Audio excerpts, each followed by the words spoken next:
खुलुमबाय। गिबियावनो नोंथांमोनखौ बयखौबो सोरजिदा क्रिएटिभिटी चेनेलाव बरायनायजों लोगोसे फुंबिलिनि गाहाम हामलायनायखौ बावहरग्रोनाय जाबाय। दिनैनि माखासे निउस आपडेटफोरखौ नोंथांमोननि सिगाङाव फोरमायथिना होनो आवगायनाय जालायबाय। नोंथांमोनहा भिडिअखौ नायनानै मोजां मोनोब्ला लाइक खालामगोन होनना आसा खालामबाय। लोगोसे इउटिउब चेनेलखौ दाबो साबस्क्राइब खालामाखैबा साबस्क्राइब खालामनानै लानो थाखाय गुरै खावलायनाय जाबाय। बिदिब्ला जोङो भिडिअखौ जागायनोसै। हाग्रामा महिलारि दैदेननाय थांनाय 17 बोसोराव बिपिएफ सरकारा लाइमोन सेंग्रा-सिख्लाफोरखौ जौ, जुवा, ड्राग्स लाहोनानै सुबुंथिनि आखुथायनिफ्राय दोरद होदोंमोन होनना बुंथिनानै होदों। आथिखाल बिटिआरनि हाग्रा बिफाननि मावफुं सोद्रोमा रनजित बसुमतारी बिथाङा। मिथिनो मोननाय बायदिब्ला आथिखालाव रनजित बसुमतारीया थांनाय 17 बोसोराव सरकार खुंलांनाय बिपिएफ दोलोखौ गोबां समाव गोबां बायदि अजद होबाय थानानै खौरां बिजोंफोरनि गेजेरजों बुंथिबाय थानायखौ नुनो मोनबोबाय थानाय जादों। जेराव हाग्रामा महिलारिया 17 बोसोराव आथिखालनि लाइमोन सेंग्रा-सिख्लाफोरखौ गोबांथार जौ, जुवा आरो ड्राग्सफोरजों सोमोन्दो लाखिनानै बेबायदिनो मानसिनि एबा सुबुंथिनि आखुथायनिफ्राय दोरद होदोंमोन होननानै बुंबाय थादों। नंगौ, बेबायदिनो मैयाबो आरोबाव कुमारिघाटायाव मोनसे जयनिं हाबाफारियाव बाहागो लानानै बिथाङा खौरांगिरिफोरनि गेजेरजों बुंथिनानै होनाय बायदिब्ला थारैनो थांनाय 17 बोसोराव बिपिएफ एबा हाग्रामा महिलारि दैदेननाय बिटिसि सरकारा लाइमोनफोरखौ जौ, जुवा, ड्राग्स लाहोनानै सुबुंथिनि आखुथायनिफ्राय दोरद होदोंमोन होनना बुंथिनानै होनायखौ नुनो मोननाय जादों। लोगोसे आरोबाव बिथाङा बुंथिनानै होनाय बायदिब्ला फैगौ माखासे साननि सिगाङावनो बिटिआरआव टेट पास जानानै थानाय बिजाथिफोरनि थाखाय इन्टारभिउनि गेजेरजों साख्रियाव थिसनथाय होनाय जासिगोन होननानैबो गोख्रों रावजों बुंथिनानै होबावदों। उदालगुरि जिल्ला बनसुनि मोनसे खौरांगिरि मेल। इउपिपिएलआ थारैनो बनसुखौ फोजोबस्रांनो नागिरदों नामा? बनसुखौ रायजो-राजाफोरनि गेजेराव गाज्रि दागो फुननो नागिरदों नामा?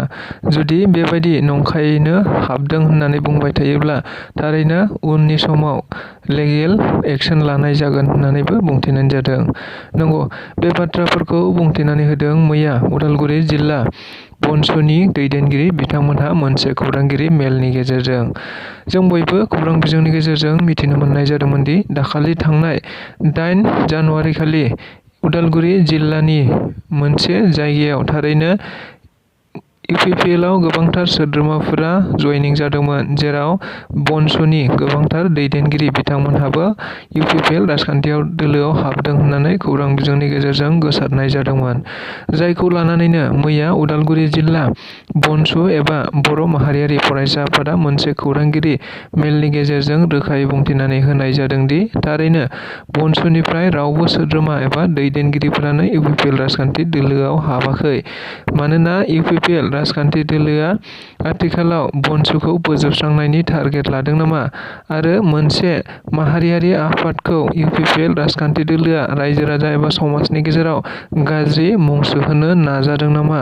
लोगोसे बेबायदिनो जुदि नंखायखौनो फोसावबाय थायोब्ला उदालगुरि जिल्ला इउपिपिएलनि सायाव उननि समाव लिगेल एक्शन लानाय जागोन होननानैबो बिथांमोनहा खौरां बिजोंनि गेजेरजों बुंथिनानै होनायखौ नुनो मोननाय जादों।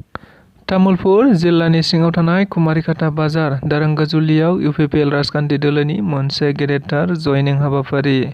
मिथिनो मोननाय बायदिब्ला आथिखालाव फैगौ 2024 मायथाइयाव जानो गोनां एमपि बिसायख'थिखौ नोजोर बोनानैनो गुबुन गुबुन राजखान्थि दोलोफोरा गावबा गाव राजखान्थि दोलोआव जयनिं हाबाफारि लानायजों लोगोसे गोबांथार मेल मिटिं खालामथिंबाय थानायखौ नुनो मोननाय जादों।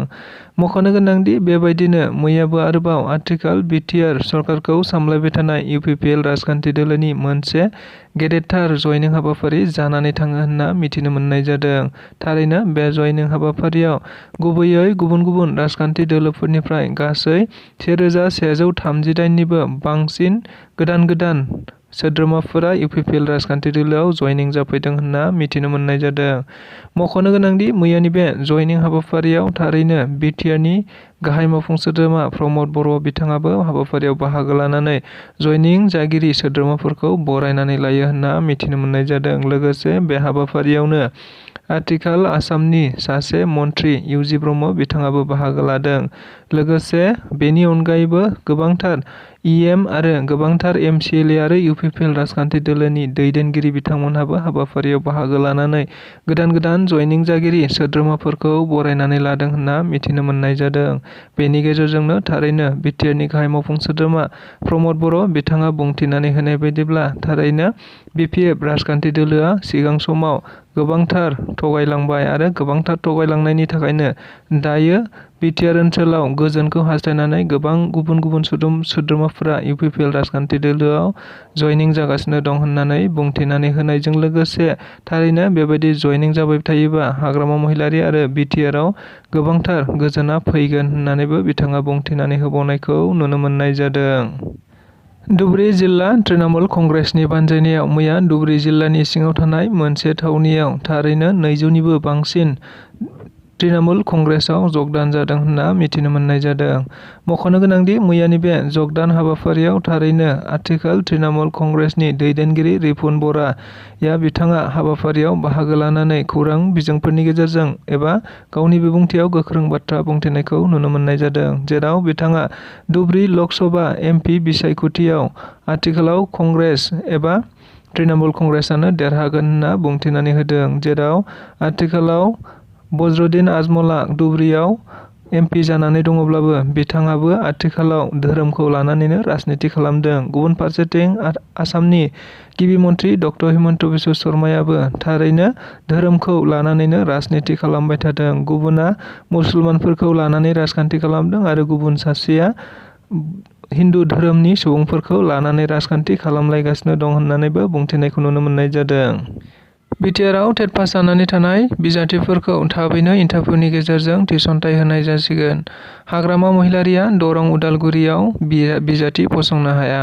मानोना बिथाङा रायजो राजाफोरखौ थगायनानै लाखिबाय थानो थाखायसो बेबायदि बाथ्राफोरखौ बुंथिगासिनो दङ। बे बाथ्राखौ बुंथिनानै होदों बिटिआरनि गाहाय मावफुं सोद्रोमा प्रमद बर' बिथाङा। मिथिनो मोननाय बायदिब्ला मैया UPPL राजखान्थि दोलोनि तामुलपुरनि कुमारीखातायाव मोनसे गेदेरथार जयनिं हाबाफारि जानानै थांदोंमोन।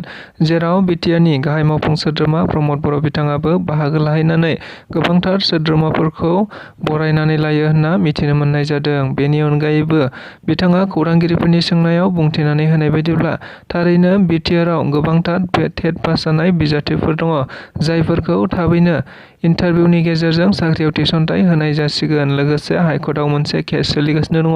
बे केस जोबनायनि लोगोनो बिथांमोननि बिजाथिखौ थाबैनो थिसनथाइ होनाय जागोन होनना बुंथिदों।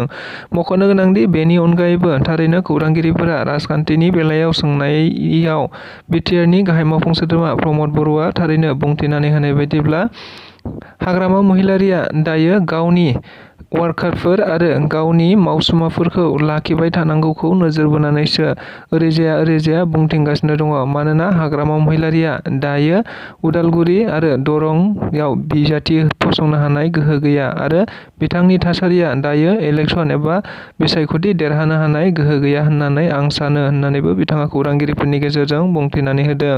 मानोना हाग्रामा महिलारिया रायजो राजाफोरखौ गोबां थगायबाय जायनि थाखाय हाग्रामा महिलारिया दायो बिसायख'थि देरहानो हानायनि गोहोआनो गैया होननानैबो बुंथिनानै होबावदों।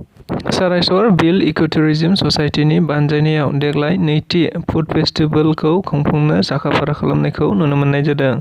मख'नो गोनांदि क'क्राझार जिल्लानि सिङाव थानाय पर्बतझरा महकुमानिनो बेन्दोङाव थानाय बासबारि सारायसर बिल फुड फेस्टिभेलखौ देग्लाय नैथि खेबनि थाखाय सारायसर बिल इक' टुरिज्म ससाइटिनि बानजायनायाव खुंफुंनो थाखाय थाग-थियारि खालामनायखौ नुनो मोननाय जादों।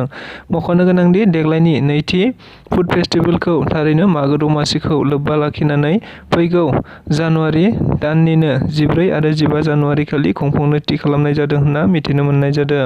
मख'नो गोनांदि बे हाबाफारियाव गुबैयै जानाय संनाय-खावनायनि बादायलायनाय लोगोसे उन्दै फरायसुला फरायसुलिफोरनि गोबांथार बायदिसिना बादायलायनायबो दङ होननानैबो फोसावनायखौ नुनो मोननाय जादों।